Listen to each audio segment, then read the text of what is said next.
Have I forgotten anything, lads? Am I going bonkers? Don't know, mate. I'm just here. We're just here. This is the bit where we say, John, is that okay? See, isn't a no. It's a no. We'll proceed. A very neutral tone. It wasn't a positive. It's very neutral. It's very neutral. He's gone. That's it. He's gone.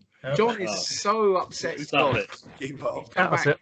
I'll just move the clock away because it will be ticking and noisy. So. Oh yeah. Okay. Fair enough. Yeah. So what in this podcast, what we're going to talk about, Ian, is we're going to talk about how John is able to use the equipment he took from NASA to make proton packs, which will feature in the next Ghostbusters film. Isn't that right, John?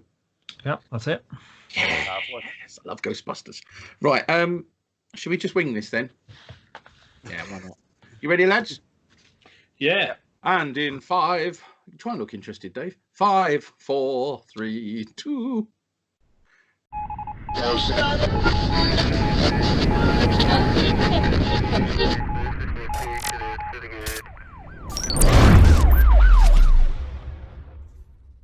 Hello, everybody, and welcome to another E5 podcast.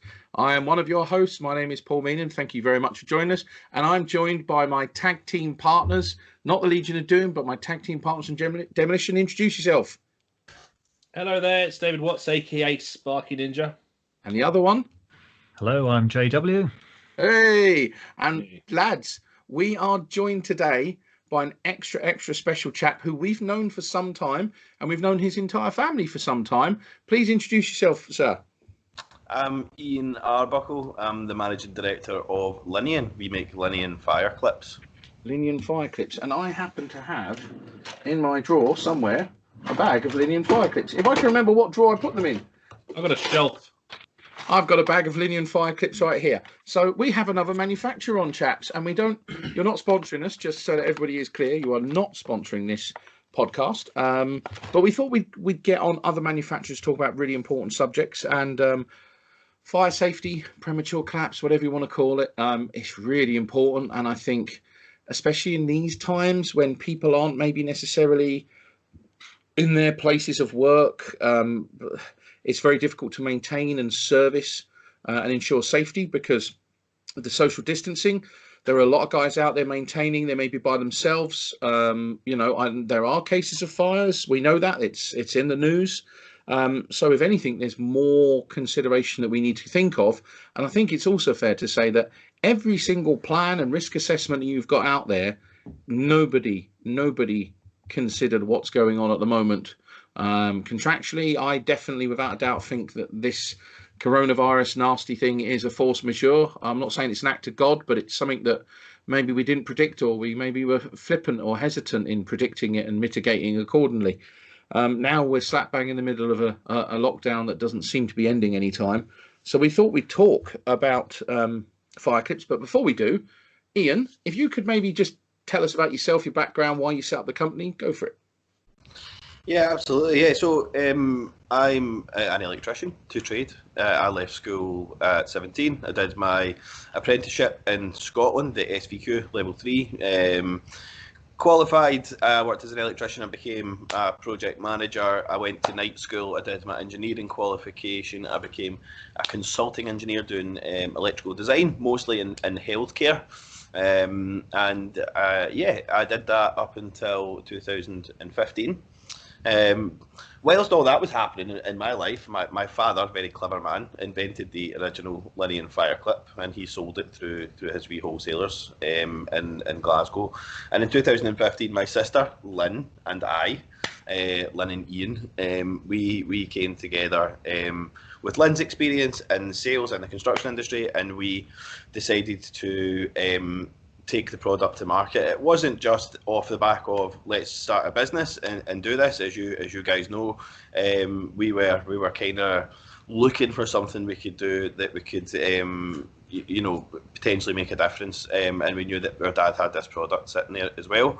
It was 2015, which is around about the time of BS 7671 Amendment 3 coming out with regards to premature collapse of cable and things like that, and we realised that this little fire alarm clip that my dad had been selling could be a potential solution for contractors to use with that regulation change. So we thought we would give it a go, and we did give it a go. Yeah, 6 months later, I left my job as a senior engineer at a company called Ribka in Glasgow, and Lynn left her job, and we have been doing it ever since. And our parents work with us as well. We are a family business, so mum and dad are still involved.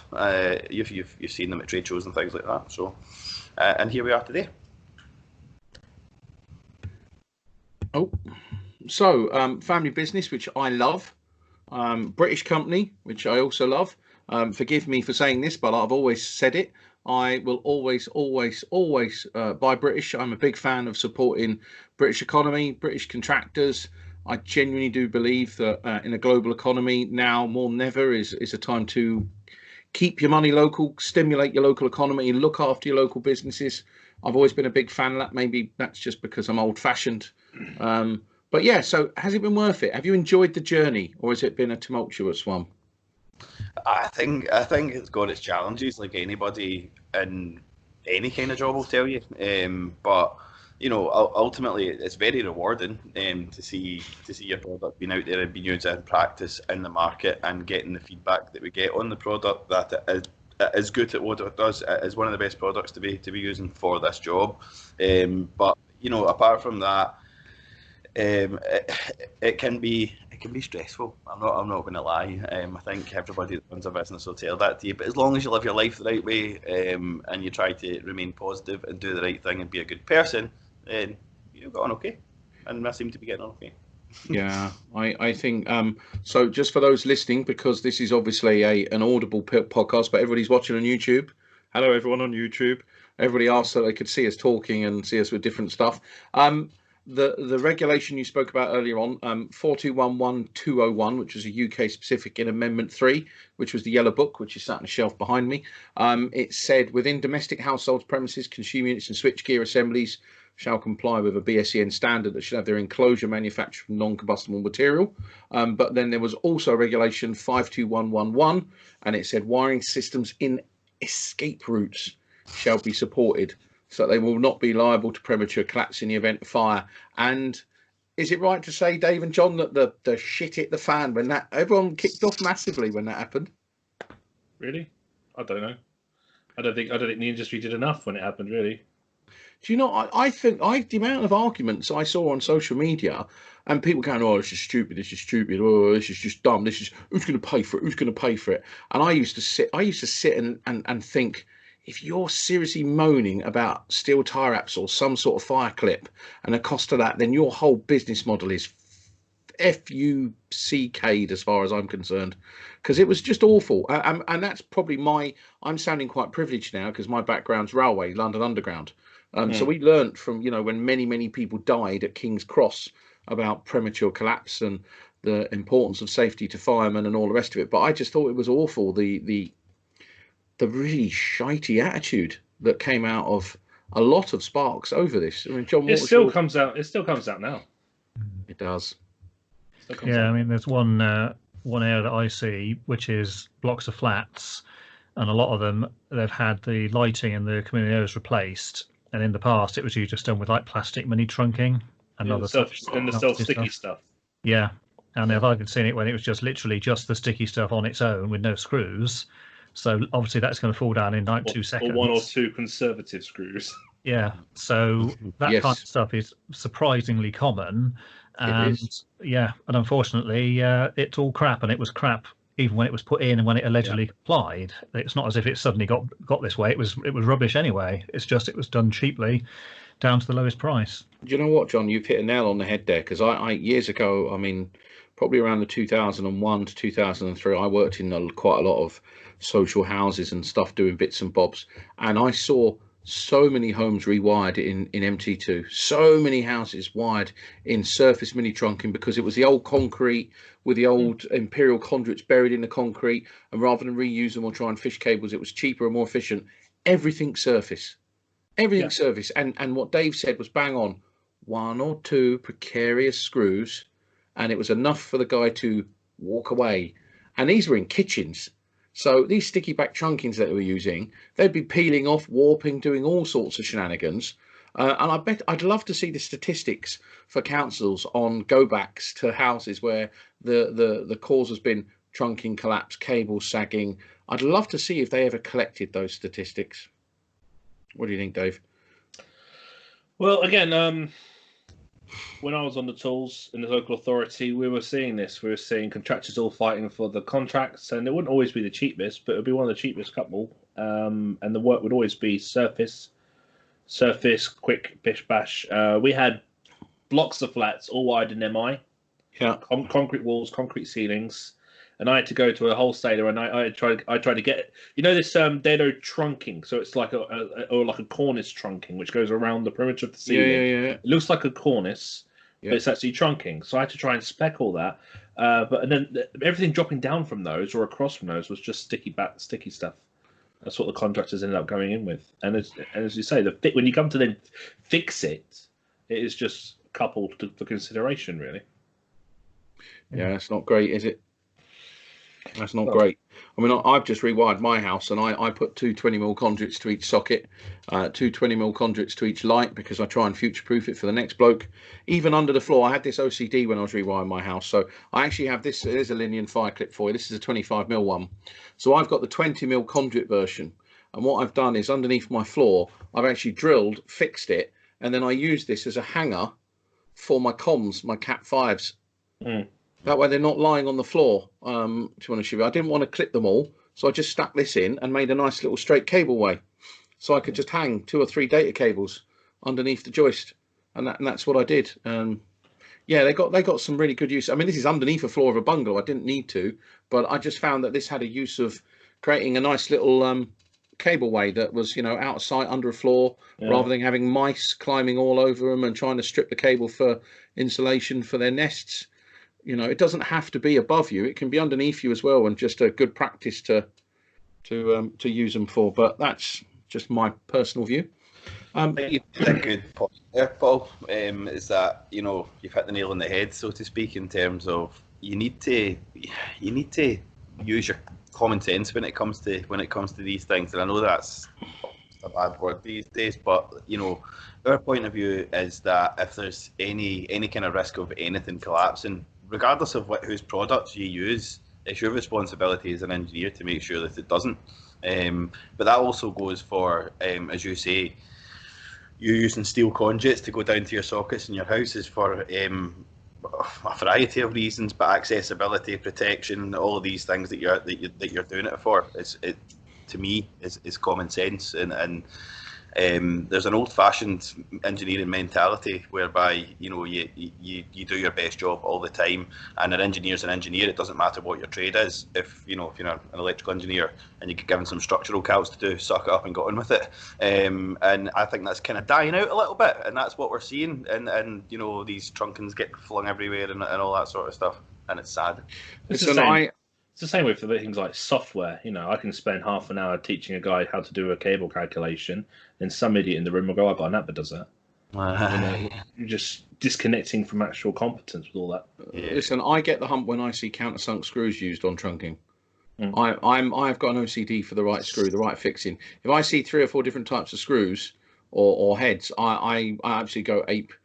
For me, it's panhead or mushroom screws with penny washers if you want to ensure you get a nice flat fixing. I'm fed up with seeing trunking fixed to a wall, countersunk screw and a red plug, and you just see the plastics holding on just a little bit, thinking I could put something behind that and quickly rip that off. The quality doesn't seem to almost want to exist with some installers nowadays of systems, trunking systems. But what annoys me the most is, and I'm going to reference 2 things, you guys can talk about them. Stevenage, 2005, tower block, Harrow Court. Yeah. Harrow Court. So there's a fire. I believe it was a tea light or something melted through the television. Tea light on the TV. That's it. 3 a.m. One of the 2 occupants woke up, tried to put it out. The other one remained asleep and they died in their bed. 2 of the firefighters who attended from the nearby station were killed. So there's 2. Billericay and Warnham. Yeah, so 2 of them dead. And it was if anyone's listening, if you look on our Instagram page, we do actually have pictures from the report, which is all publicly available information. And it's definitely worth a read, because there is too many people argue about the use of fire rated fixings and what does it define and all the rest of it. We can go into that in a bit. But pictures of cables hanging around the ceilings or on the edges of rooms and stuff, and there was a lot of debate when this reg came out. It's now 521.11 in the current edition, and they changed the wording, so it's 521.10.202. Wiring systems shall be supported in such a way they'll not be liable to collapse in the event of a fire. Now, some people may say, well, why is it changed from emergency escape routes to everywhere? Because it is everywhere. Fast forward 5 years. Shirley Towers, Southampton, 2010. Another fire, more firemen dead. So we evidently didn't listen. So you've got at least 4 firemen who are dead because cables wrapped around their breathing apparatus. They couldn't see, they couldn't escape, and tragedy for 4 people's families dead. And yet I find it sickening to my core that people argue over the application. I do. It absolutely boils my blood pressure, to be honest with you. What's your views, Dave? You've just done. You're going to ask me my views. Well, all right. I'll rephrase. I spent 90 minutes talking about this. It's probably best to go somewhere else. Oh, Dave, come on, Dave. Hang on a second. You've ruined the podcast. So, for those listening, SparkyNinja has just last week done a webinar on premature collapse with the father of Ninja. It's 90 minutes, and it's most certainly worth looking at as far as good CPD. So, Dave, go for it. Condensed summary of what you discussed and your thoughts and views on this. All right, beginning, middle, and end. Okay, so you've already mentioned Shirley Towers and Harcourt. There's also Atherson on Stour as the 3 key scenarios where coroners wrote the Rule 43 letter describing the wiring systems being an actual key culprit or even the cause of death for 1 or 2 of the firefighters involved. In the Atherson on Stour fire, where 4 firefighters were killed where the ceiling collapsed, obviously, they don't know if they suffocated from lack of oxygen from the BA tank or if they died from the roof collapse, but about 20 other firefighters that got out said collapsing cables, wiring, luminaires, and all sorts slowed down their escape. And the point of the regulation was to help firefighters escape from firefighting activities. It's written in Guidance Notes 5 that this is a firefighting activity. The problem we've got idiots in our industry that are saying, oh no, it's about escape of buildings. So it's perfectly okay if we have plasterboard ceilings that hold up for 20 to 30 minutes, as long as we can get out of the building. The point of the regulation is to ensure that when firefighters go into a building, the wiring systems that are there will be up for the duration of their firefighting activity and will not inhibit their escape from the building, because it could take 10 seconds or so under a, backdraft or some kind of flashover for a firefighter to die, just like what happened to firefighter Warnham. There you go. What was the rule? Was it Coroner's Rule 40? Rule 43 letters, where a coroner concludes that something created or can be part of the cause of a fatality. Yeah. And there were coroner's letters written after all 3, and after the 3rd one, all of it was collected up and it went pushed to the building regulations, which then concluded with the Ryan regulation being introduced in 2015. All about helping firefighters escape from firefighting activities and not for owners or people in a property escaping a fire. It's about firefighters escaping from firefighting activities, because that's what's killed them. So we've kind of screwed that up then, haven't we, really?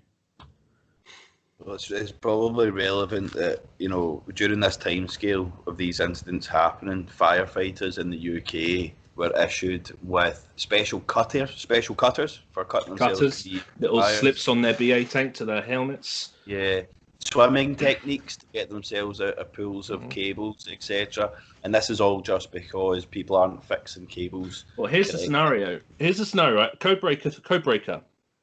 Our industry experts are obviously trying to give us some advice on this. The codebreaker says this is a C2 observation, but it's a C3 if we can conclude that entanglement is not likely.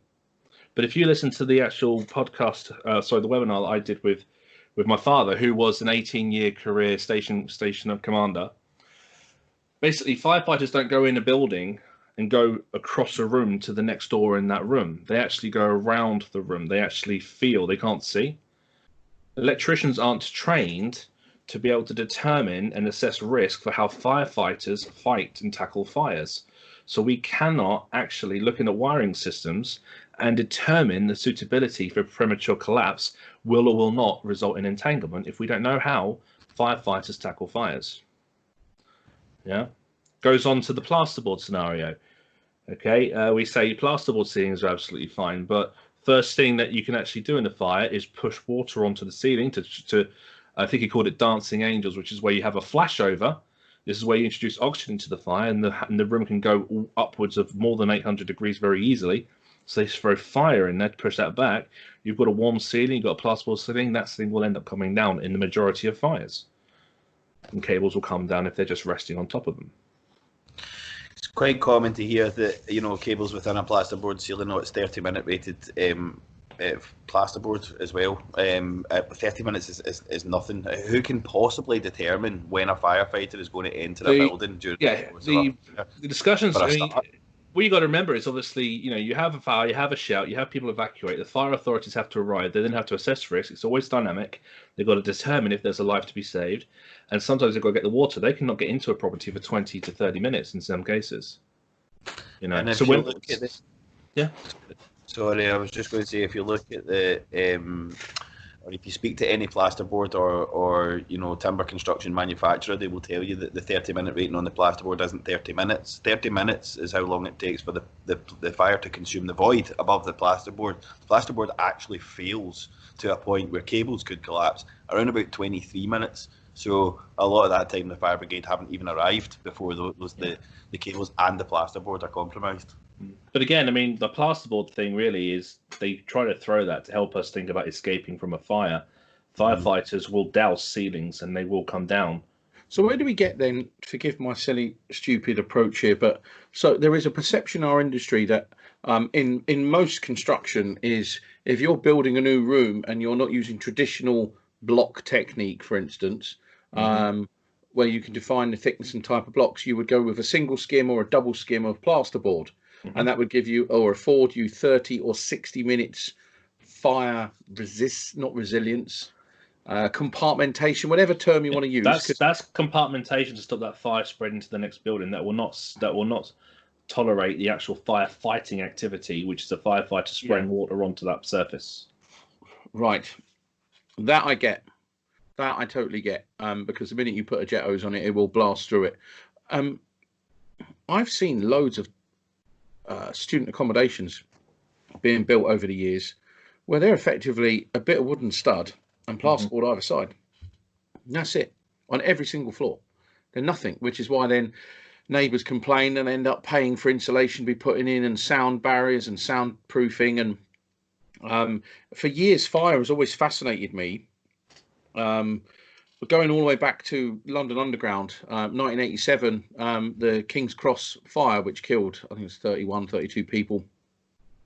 There was a QC called Desmond Fennell, who wrote the Fennell report and basically said to London Underground, you are utter rubbish at everything and you need to improve. And since then, London Underground, it's fair to say, have spent billions leading the world in fire technology.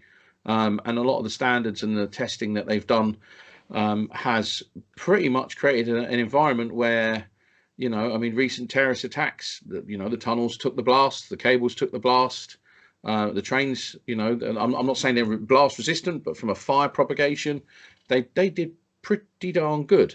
You fast forward a few years later, they increased the standards.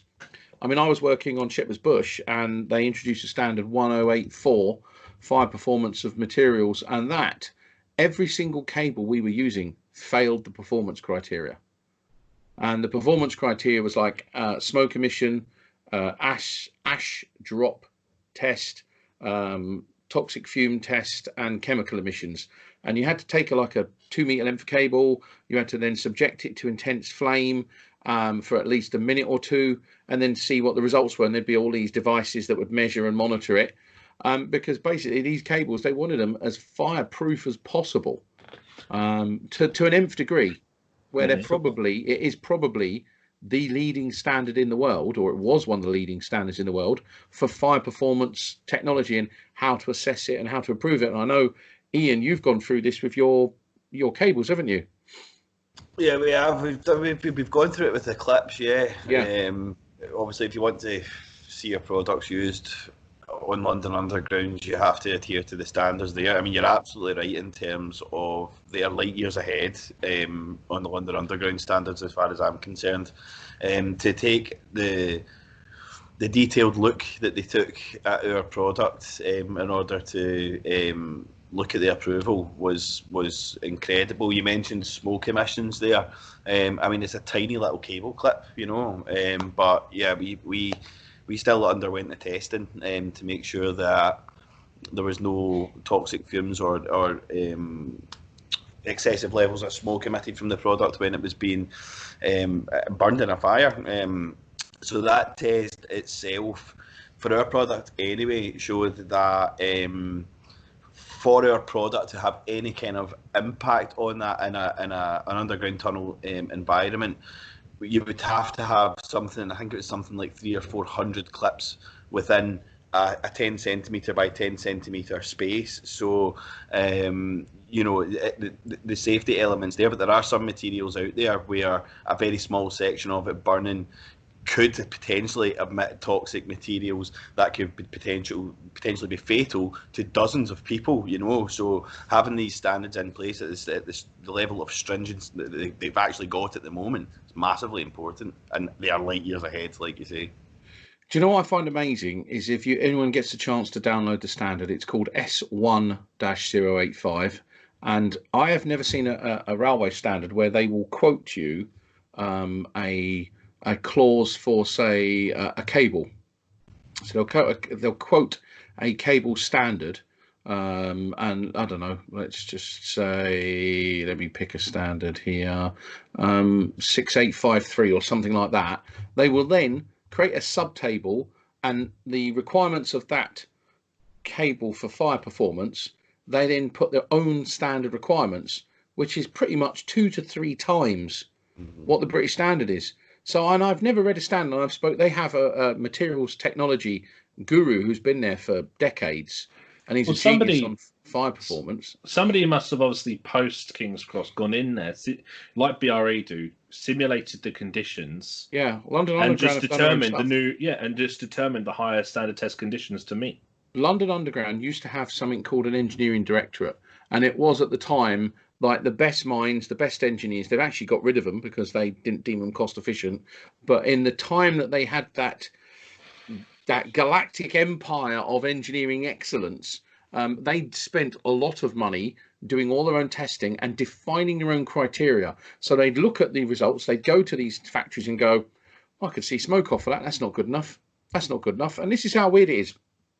This standard actually has a smoke emission criteria for floors in tunnels and in stations.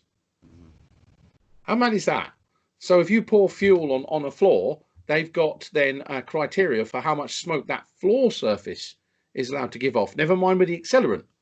And this is why, if anyone who's worked on underground who's listened to this will be able to tell you now, other than stuff that you bring in and out of the station, the fabric, the cabling, most of the products are about as robust and fire rated as you could ever get, which is why it costs you £1,400 for a light fitting, and you know, hundreds of pounds for a drummer cable, and it's off the charts. And I think it's fair to say as well, you become complacent because that becomes your default.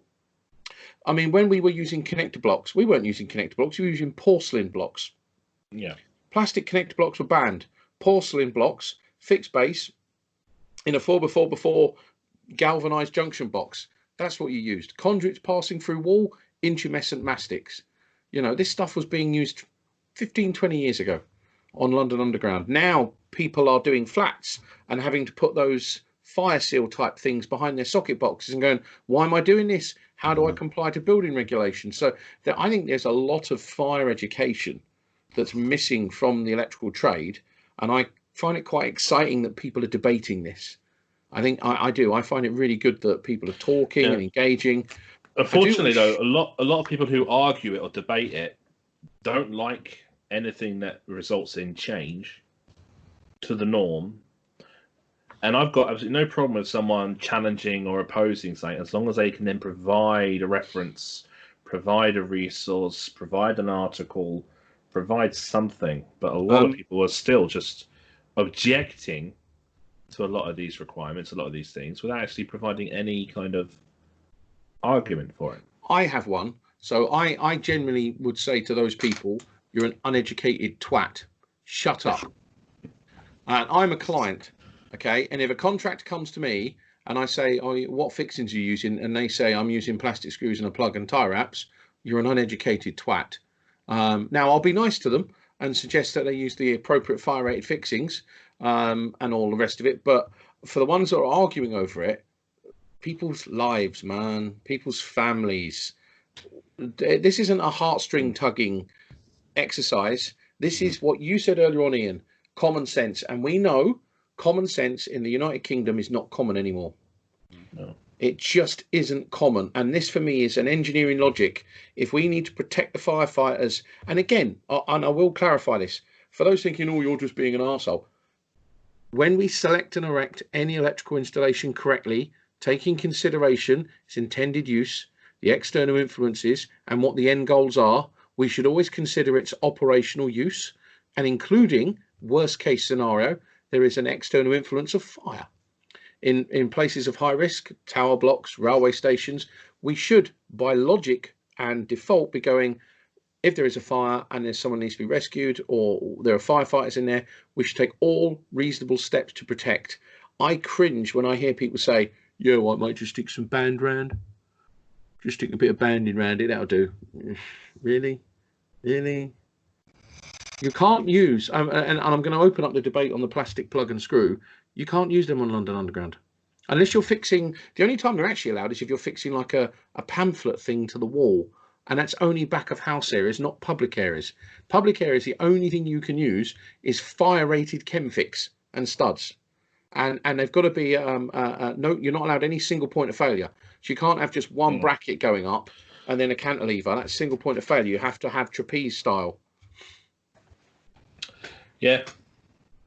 I'm not saying we do trapeze brackets, by the way, for domestic and above ceilings and all that. We use some common sense. For me, fire fixings of any form, or just, well, let's tell you what, John, come on, you've got an electrical museum. Turnbuckle clips. Yeah. Years ago, were we not using metal clips? Yeah, that's exactly what we're using. And we went plastic because we're cheap arseholes. Yeah. And the thing is, at the time, the metal ones probably weren't actually that expensive because that's pretty much what everybody used. I mean, these days you can hardly find them because nobody makes them anymore. But at the time, they were probably quite cheap, and they were just what everybody used because that's what you found on the shelf. So, yeah. Same as metal plugs as well. Metal plugs existed a long time ago. We've come full circle. We've gone from metal to plastic. The influx of cheap plastic goods in the 80s probably drove that a little bit as well. And then it comes back round to should be coming back round to using metal fixings now. But you mentioned all-round bands and things like that. You know, the problem with these things is that they're relatively untested. You know, when you buy, say, all-round band and a screw and a fixing to put something into a substrate, how do you know? How do you know that's going to do the job? I mean, have you sat down and worked out the weight of the cables? Have you sat down and worked out, you know, what's your combined stress on those fixings and on the band, and what's the melting point of the band, and you know, and all these things as well? I know, and this is the thing. I see lots of people online that go, oh well, just stick 1 or 2 metal clips and you'll be fine. For me, develop your own best practice. So if you're going to be using plastic, it's the same with tie wrapping. People go, well, if you're going to use plastic types, make, you know, every 1 in 4 steel. No, make every other one bloody metal. You know, it's if you're that squeezed on the cost, you have to look at bigger issues. And we've always said, and I've always said this, and I'll probably get shot by someone one day, that if you're arguing over this book, right, and the application of this book, you have a bigger problem internally. The problem is, Paul, people don't look at that, do they? They listen to the powers that be. What, you mean John Ward? No. It's John Ward, not a power They that listen be. to the NIC or the NAPITs of this industry. And then we get information from them, which may not be conclusively the correct information. Yeah, I think everybody's kind of developing. The one thing that I genuinely believe is a problem, and I have noticed this, when these regs first came out, it was very cautious, the advice they gave. I'm not singling him out. I'm not singling him out. But if I was in the role of Darren Staniforth, I wouldn't sit on a live seminar that he does all around the country and say, well, it all depends. I would actually, do you know what I would do? I'd say, fuck it, lads, don't argue. Use goddamn metal fixings. What's wrong with you? Because all you're doing is you're creating a good practice benchmark. If people don't want to think about it, take them up to that level of good practice. I should imagine there are consequences, though, from other shareholders or other nonsense. Well, that's where the electrical industry is financially biased in a negative way, and a negative way that impacts industry best practice and the safety and well-being of the end users of electrical installations, which is why I think our industry, as you well know, has a major problem when it comes to social responsibility for the end user. Well, no, it definitely does. I mean, we know that the advice given isn't given correctly in this case with this regulation. I've heard NIC guys say 30 minutes plasterboard. I've heard NAPIT guys talk about plastic rule plugs being absolutely acceptable in all scenarios, and in both cases I could give them 20 minutes of my time and just turn them over. So the point is, electricians will listen to them, and that'll overrule the regs book. That'll overall doing the work. It'll overall going into the root cause of that regulation, finding the BRE study, finding the Rule 43 letter, finding Shirley Towers, Atherton Stour, Heracor, and actually making a suitable decision by yourself. It's fine, because NAPIT said it's all right. Yeah, and also it's worthwhile suggesting to folk as well. We did do a podcast with the FIA the other week, and the FIA guy highlighted a really interesting section of regs, because he said, he said that if you look at a certain reg number, it refers to you will comply with 5839, and you look at 5839, it says you will comply with wiring regs, but 5839 has had in it for a long time fire fixings. Yeah, it's, and in fairness, they're far regulation, better. It's in Chapter 56, Safety Services, Regulation 560.9 or 10. It's emergency lighting and it's fire alarm systems. I had the same thing earlier on Facebook. A guy goes, I haven't done any EICR, there's no emergency lighting, I can't say anything because it's not to do with 7671. If there's no emergency lighting to the requirements of 5266, that's not compliance with 5266. And 7671, 560.9 says 5266 must be complied with. Mm-hmm. You know, but we're not being smart enough with our EICRs. We're not being smart enough with these regulations. No, because I think we're teaching people to take it one step at a time. Yeah. The trouble is, he says we know, and in fairness, probably, Dave, there's an unconscious bias from us because we are spending vast volumes of time reading an inordinate amount of standards, and we're kind of doing what some of the industry bodies are doing, and straight away you think, how the hell do we tell Sparks this? But you just have to lay it on the line. Again, Dave did a brilliant webinar, which I was part of, Future of the Wiring Rigs, Amendment 1, Amendment 2, Amendment 3. But again, the webinar I did on premature collapse, we had a room full of guys. The conversation at the end of the presentation went on for another 45 minutes. Then it carried on Facebook. Then it carried on, and I'm getting comments through on Instagram and all sorts. People want to talk about this because they want to find the right decisions to make to their clients. But you go to an exhibition, you pay tickets to go and see someone on the stage with the NIC or whatever. They'll cover it for 10 minutes. That's it. Move on. There's not engagement. There's not discussion. And the debate, I think, is the one thing that stimulates that, the engineering reasoning, the engineering logic. So if I'm going to do, so one of the things I have at work, if I make a decision to justify a selection erection benchmark I want to set, I have to justify it with a board of directors because there's going to be a cost impact. Now, luckily, I can justify it quite easily because I have the evidence available. And also, I want to set a precedent of best practice that says this will protect my installers, my passengers, my staff. This is a robust installation. It's a good practice installation. I don't have instance where I think it was, is it Landudno on? So anyone who's a railway geek, there was an incident where a cable fell off a bridge. It was plastic tie wrapped. I think it's Landudno Junction. Plastic tie wrapped. It's on the Rail Accident Investigation Bureau website. Just type in cable and you'll come up with it. And basically what it was PVC tie wraps, UV faded. There's a surprise. And it was a DNO supply. And it was across the bridge and it was hanging down. And in the report, you can see all the pictures. And the railway train came along with a pantograph, which collects the energy, grabbed hold of the cable, dragged it half a mile. It then broke the pan. and then came ricocheting back. Cable snapped off at the head. It injured passengers on the platform and people on the bridge. Still live, by the way. Luckily, nobody was electrocuted or any electric shock. This then happened.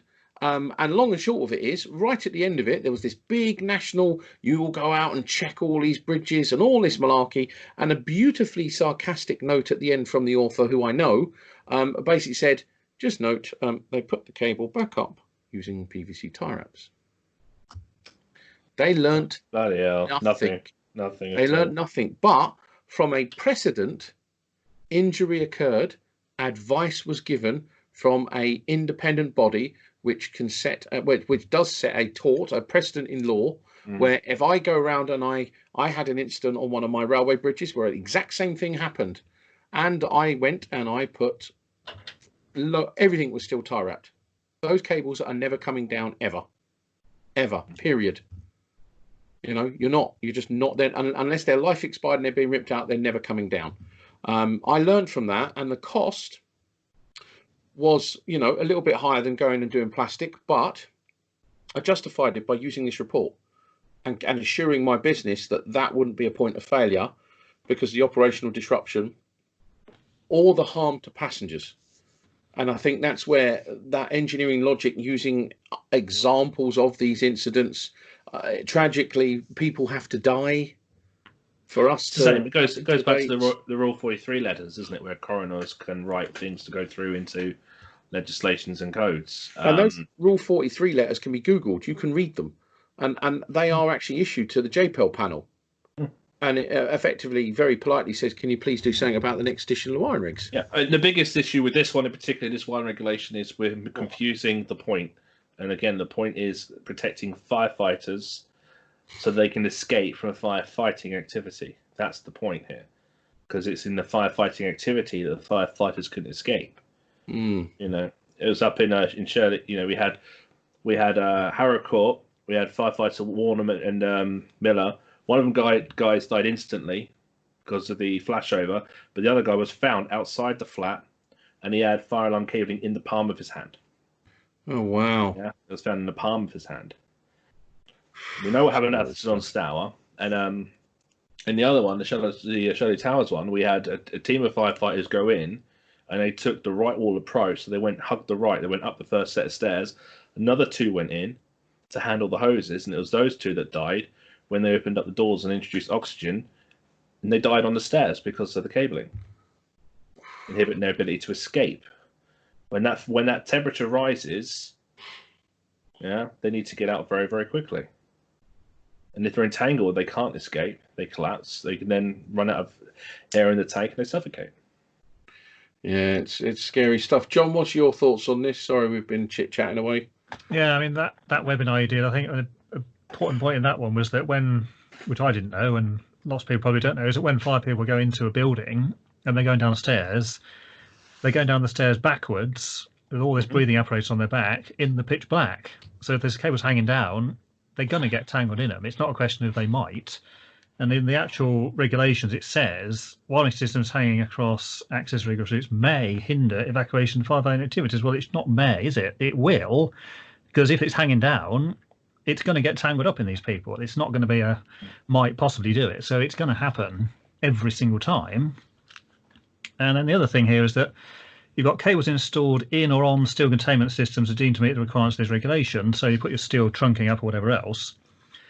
But crucially, it doesn't say what you're fixing the steel trunking or whatever up to the ceiling with. So if you've put a load of steel trunking up on the ceiling and fixed it up with your plastic plugs and a little screw, it's not going to support anything. And when it gets hot, it's going to melt and fall down. So, yeah, in theory, putting in steel things is going to do it, but that's not the whole solution. You're going to have to think about how you're actually attaching that to the ceiling as well. Otherwise, it's just going to fall down with the rest of the cables like it would have done anyhow.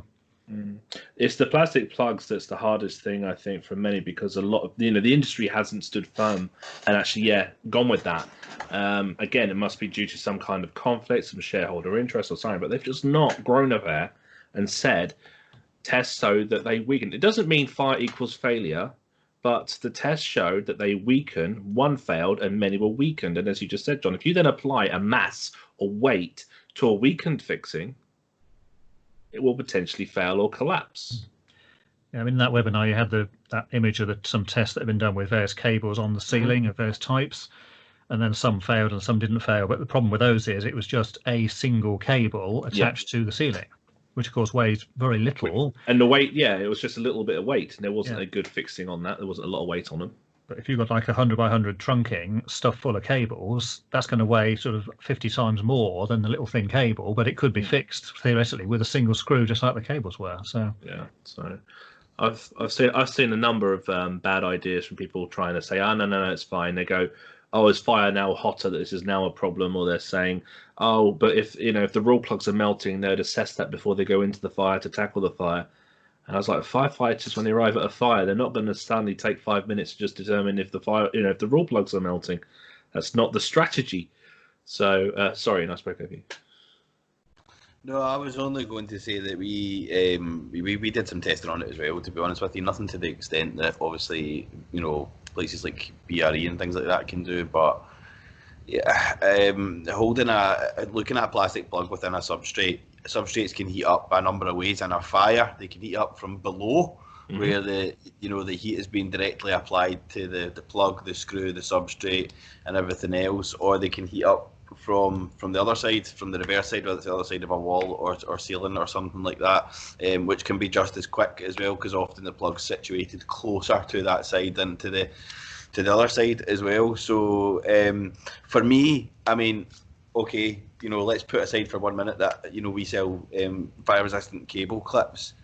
This regulation's been brought in because plastic melts. So why are we saying that some plastic melts and some plastic doesn't? That's the bit that I understand. That's effectively what they're saying.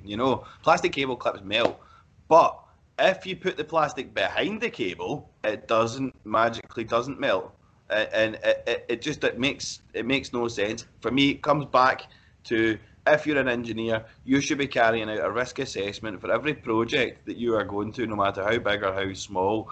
And if there's a risk that there's a cable or a piece of containment being attached by a plastic fixing of any means, where it could, potentially collapse on top of a firefighter, then don't do it. It's that simple. Don't do it. Unfortunately, as you mentioned, there are often external budgetary pressures, etc., which force people into doing these things. It is, yeah. And just again, as you say, if it can, we should. And this is where I go to, again, the code breaker, which does what it tries to do. It's given it a C2. And here's the thing. We don't want to suddenly turn this into a C2, because we don't want to now say wiring systems installations are now unsafe that were fine 5 years ago when I last visited your premises, because I'm going to feel like a right idiot. And so we don't want to C2 this. So NAPIT have said, well, C3 it as long as you can conclude that there is no potential risk of entanglement. Electricians don't know firefighting activities. So how do we know about the risk of entanglement? The problem that, and I said this in the webinar, the problem is, with this for electricians in the field, the EICR is too restrictive. It should be C2 because it's potentially dangerous. I don't want to C2 it because 5 years ago when I came here and had the same problem, I didn't. And the regs are supposed to not be retrospective. This one has to be considered in some regard of retrospective because of the point of the regulation. But C2ing it is going to be, very unfavoured with electricians. So they want to C3 it, but C3 it doesn't conclude the actual, doesn't control the risk. So we need to have some assistance here, some kind of. The guys in the webinar said we need some kind of asbestos register equivalent where, the owner of a building could be aware of the wiring systems and then have a strategy to improve them over a period of time. And then fundamentally, fire authorities can be alerted of any specific areas or any specific parts that could be of increased level of risk. The way we have the EICR right now, it doesn't actually allow us to properly handle this. Because, again, C2 unsatisfactory is too restrictive.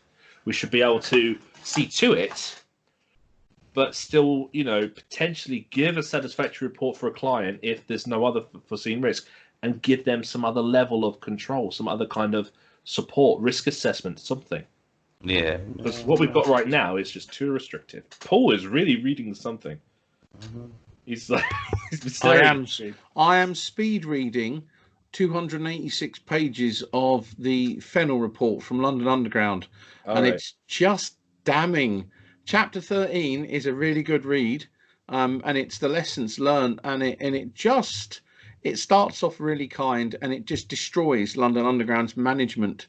And it literally systematically talks about Section 3 Health and Safety at Work Act, duty of an employer to conduct undertakings in a way to ensure persons in his employment which may be affected are not exposed to risks. This is exactly what we covered on the webinar, where we said, right, I'm going to poke my head above a ceiling. I'm going to look at my low voltage electrical installation, and I'm going to look to the right. I'm going to see data cabling, fire alarm that's completely unsupported, but I'm going to say, oh, that's outside my scope, and I'm not going to report it.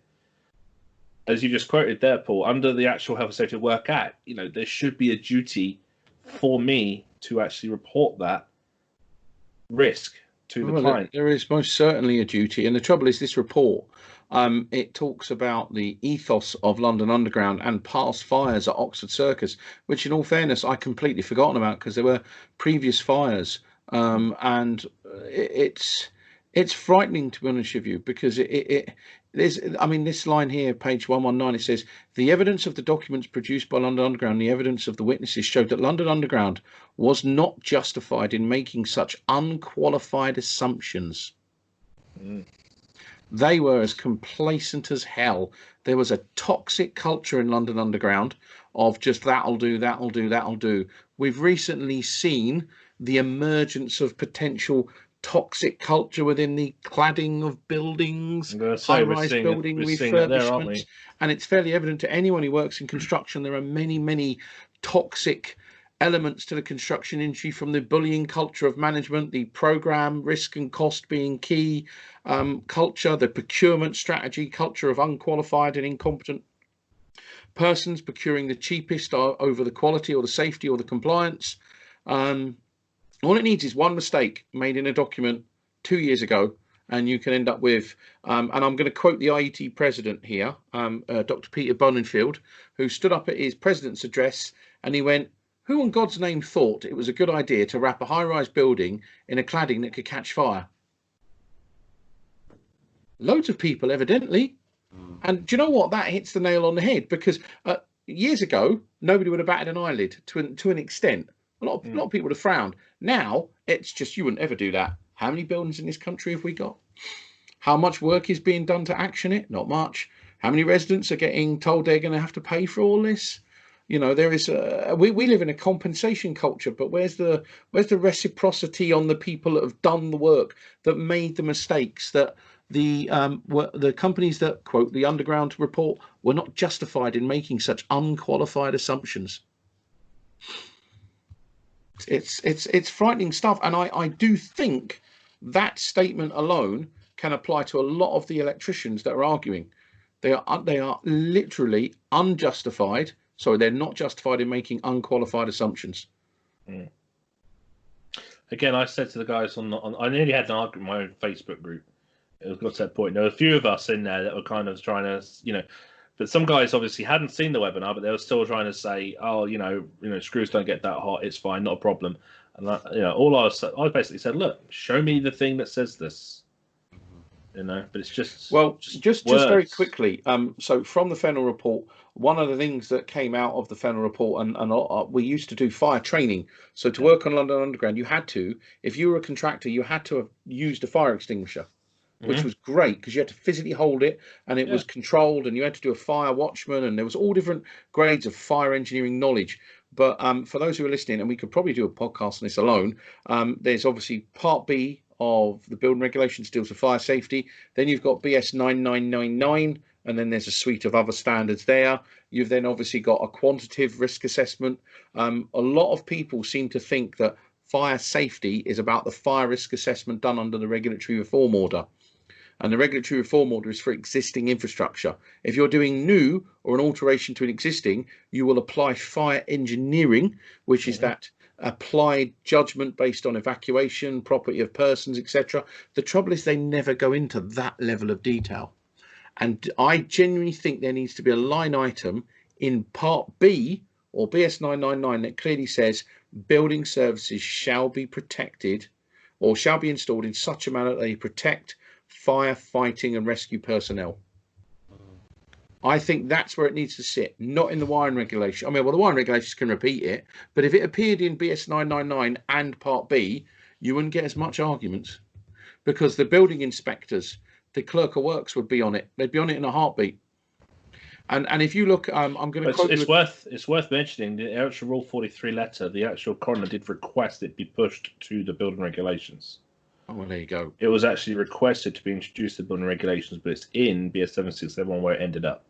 And there's me showing the fact that I haven't watched your webinar yet. Sorry about that, Dave, but No worries, man. I've been busy working. Don't worry, I will watch it. Yeah. Just on a quick one, if anyone's listening, there's a document called G371A. It's Station Planning Standard and Guidelines. And if you just type fire into it alone, it appears 49 times. So just if you're ever designing a new railway station, you'll read word sentences like this, and I'm quoting it directly. Direct access to station operations room from the street via a fire protected route for use by emergency services. Now, I wonder why they would put that in to a guidance note for designers and architects, because hopefully the architects will go, well, what's fire protected?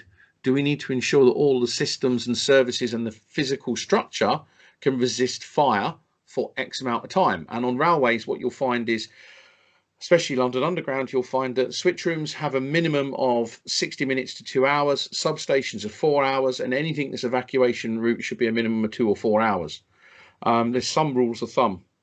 You go on National Rail, I could do a podcast on how bad National Rail was, although on a positive note, I have noticed in the last decade, the National Rail, I'm not going to use the term Network Rail because National Rail includes Network Rail and train operators. They are finally getting used to the idea of we must be fully compliant, and they're leveling up their approach, their attitude. And my job, one of my parts of my job is I'm the fire responsible person for my railway. Every station, brand new fire alarm panels, fire rated fixings everywhere. No cheap half a job anywhere. Do it properly, do it once. Fire compartmentation, fire doors, enhance the safety, the protection, the compartmentation. You don't have to be just accept substandard all the time. Obviously, some people say, well, I haven't got the money. Well, I can't help you there. Final thoughts, chaps, because we've been going on for a bit. We could do another one on this, to be honest, Sugar. I'll just add, you just said they ain't got the money. We need to remember that our engineering judgment should always be to give the client the best amount of our engineering judgment. And I've done this before, where I appreciate that clients may not have a deep purse of funds, I will still give them the same engineering judgment, and I'd then give them an element of risk control for them to make suitable engineering decisions over a strategy. Just because something is expensive to fix doesn't mean it doesn't now need to be fixed. It means we need to be honest with the client. We need to make the right recommendations, give the client confidence in what they know, and give them an approach. Give them a strategy, give them something to work with. Well, is it fair to say that you have an obligation as a competent person to provide competent advice? Yeah, who else will? Yep. John, any final thoughts? I've got one, but I thought I'd throw you first. Yeah, I think this, certainly for if you're installing stuff, I think this idea that plasterboard and this 30 minutes thing, it's not really particularly relevant because, as we've already discussed there, the fact it might last 30 minutes in some kind of controlled test that was done in a sort of a special place under certain conditions doesn't really count for anything. 30 minutes isn't long enough anyway. And I say if you're going to put water and things in from a fire hose or whatever, it's going to be 2 minutes or something, and it's going to be on the floor with all the cables. So relying on things like plasterboard to hold up your cables isn't good enough. So you're going to have to use actual proper fixings above your plasterboard or whatever else you've got. So it's going to, otherwise it's going to be on the floor and obviously tangling up in people. Completely agree, buddy. So for those listening, just want to cover two quick one-liners if you're looking for that discharge. So Regulation 5 of Electricity Work Regs, strength and capability of electrical equipment. No equipment should be put into use where its strength and capability may be exceeded in a way to give rise to danger. And Regulation 6, adverse or hazardous environments, which deals with electrical equipment which reasonably foreseeably be exposed to damage, effects of weather, effects of wet, dirty, any flammable or explosive substances. So you might want to consider that, but more importantly, as a go-home moment, Regulation 29, it's every electrician's favourite regulation, whether you know it or not, defence. And any proceeding for an offence consisting of a contravention of any regulation, and it 5, 8, 9, 10, 11, 12, 13, 14, 15, 16, competence, it shall be a defence for a person to prove you take all reasonable steps to avoid the commission of that offence. So you need to make sure that you have covered your arse. And you firstly have to do the engineering judgment, the engineering logic, put it into writing, discharge your duty of care, quote the regulation, and I guarantee you, because I've done this loads of times. Every single time in my career I have discharged my duty of care and pushed it up, they've always found the money. So on that note, Ian, your last thoughts to wind this up with, and then we'll finish. Yeah, but I think I just agree with all your last thoughts, to be honest with you. It's all very sensible stuff. We're all engineers. We're competent, capable people. Every Spark should be a risk assessment machine, looking at every single installation separately, its own benefits, merits, risks, everything else. Common sense above all. Indeed. And on that note, Ian, where can we find you, sir? Social media platforms and all? Yeah, absolutely. You can connect with me on LinkedIn. Absolutely. You can find Lianian on Facebook, Twitter, Instagram, I believe now as well, but I am too old to be operating that one, so don't blame me for that. Okay. I struggle with it too. Yeah, that's it. You can find us online. Okay. Can I just add before you say the last goodbye? We've talked briefly about the fires. We've talked briefly about firefighting activities. I don't normally say go check out SparkyNinja stuff, but with this one, go on the YouTube, go check out the webinar. It's called Premature Collapse, a Firefighter's Perspective. Yeah, we'll probably edit this video. We'll probably put a little card on it for the YouTube channel. But do check it out. It's like an hour and a half long. But I go through all of that, and I've probably just stolen Paul's last line. Well, you're doing me out of a job because my last line was going to be, there's this really competent bloke that I know called SparkyNinja. Sorry, mate. Dave's his twin. And yes, if you do exactly what Dave has just said, but at the end of this, while we're talking, the cards will appear. It's probably right in front of my face, actually, the green logo. So yeah, please check out Dave's webinar, which was awesome, and I'm going to be watching it tonight. I should have watched it before this, but hey, I was working, dealing with issues. Chaps, as always, pleasure. Ian, thank you very much. Thank you, Ian. Probably worthwhile having you back again so we can continue this debate once we get the feedback from people. Please, if you like it, share it, comment, email us at info@e5group.org.uk. John, God bless you. Thank you very much. Dave, thank you very much. Ian, always a pleasure. And until the next one, take care of yourself and each other. Bye-bye. Bye-bye. Bye. Bye.